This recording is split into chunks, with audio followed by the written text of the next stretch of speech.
40대인데 오일배양, 냉동배양가 5개가 남아있다는 거 굉장히 좁습니다. 사실은 오일배양 나오기가 어려운데 40대인데도 그 5개나 있다는 부분은 상당히 좋고, 그래서 자임시도 성공 확률이 있을까로 물어보셨는데, 쉬는 동안에는 몸 준비를 하면서 자임시도 하는 것을 권장드립니다.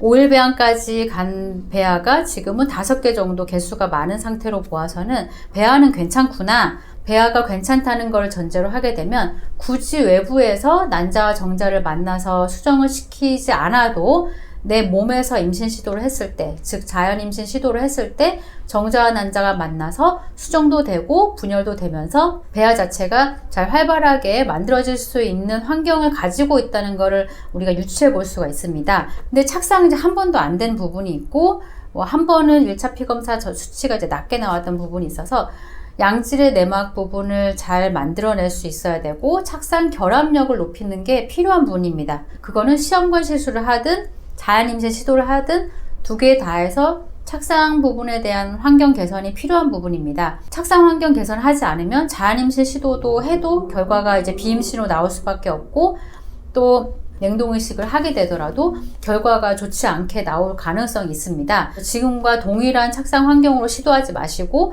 이거를 반드시 개선할 수 있도록 적극적인 노력을 할 것을 권장을 드리고 싶습니다.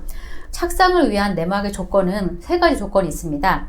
첫 번째로는 자궁 내막이라고 하는 게 그냥 두께만 증가되는 것이 아니라 병 만들 때 벽돌이 쌓여져 가듯이 촘촘하게 쌓여있는 내막이랑 듬성듬성 대충 쌓여져 있는 내막이랑 탄탄함과 치밀한 구조 자체가 차이가 나게 됩니다. 구조적으로 탄탄하게 만들 수 있는 자궁 내막을 형성할 수 있는 이제 기능을 가져야 되고, 또 하나는 혈관.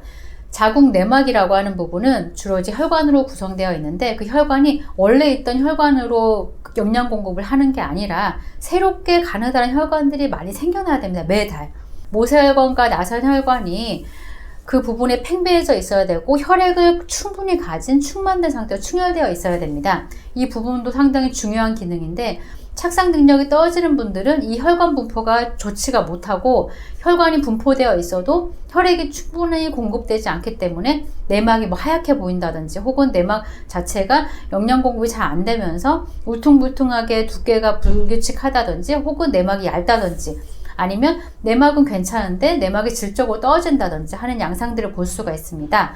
그리고 3번째 조건으로는 자궁 내막이 이렇게 첫 번째, 2번째 조건들 잘 갖춰지게 되면은 자궁 내막의 수용성이 높아집니다. 수용성이라고 하는 건 뭐냐면 밖에서 이제 어떤 걸 받아들이는, 이제 수용한다 이런 뜻이거든요. 그러니까 이런 수용성이 높아지게 돼야 착상이 이루어지는데, 이런 수용성이 높아지려면 자궁 내막이 만들어진 그 표면에서 분비기에 착상 유도 물질이 잘 분비가 되어야 됩니다.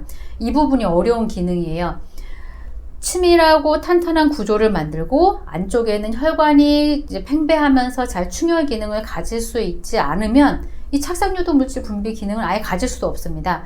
그래서 기본적인 틀을 만들어주고, 그리고 그 분비 물질을 잘 분비할 수 있는 자궁 내막이 만들어져야 되는데, 시험관 호르몬 요법이라든지 여러 가지 보조적인 시술이 착상 부분에 대해서는 보완이 사실 어려운 부분이 있습니다. 그래서 자궁 내막의 혈관 분포와 혈액 공급, 그리고 자궁이 존재하고 있는 골반강으로 혈류가 잘 개선될 수 있도록 하는 자궁 신부 치료와 자궁 내막의 착상 결합력을 높일 수 있는 약침 치료, 그리고 자궁의 순환을 위한 침 치료, 호르몬 요법과 충돌되지 않는 약재들로 구성한 착상탕 부분에 대해서도 고려해 볼 수 있습니다.